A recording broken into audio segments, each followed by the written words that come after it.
Teka muna mga kapatid, magnilay muna tayo. Alam mo ba na may isang nilalang na tinatawag na glass shrimp? Isang uri ng hipon na halos hindi makita sa tubig dahil sa pagiging halos lubos na malinaw ang katawan. Hindi ito upang magyabang, kundi upang mabuhay. Ang kanyang pagiging di kita or invisible ang kanyang kalakasan.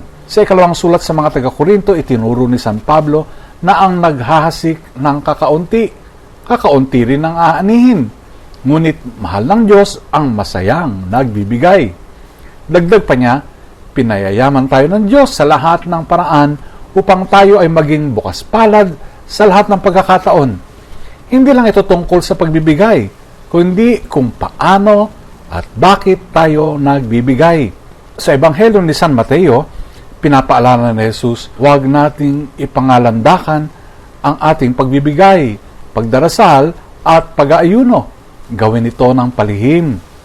At siya na nakakakita sa lihim ang gagantimpala sa atin.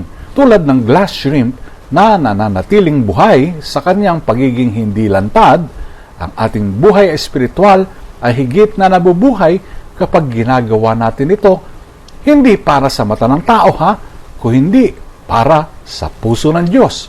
Kaya't sa tuwing mag-aalay ka, mag-aayuno o mananalangin, maging gaya ng hipon na halos invisible, totoo at tahimik. Pagnilayan po natin ito.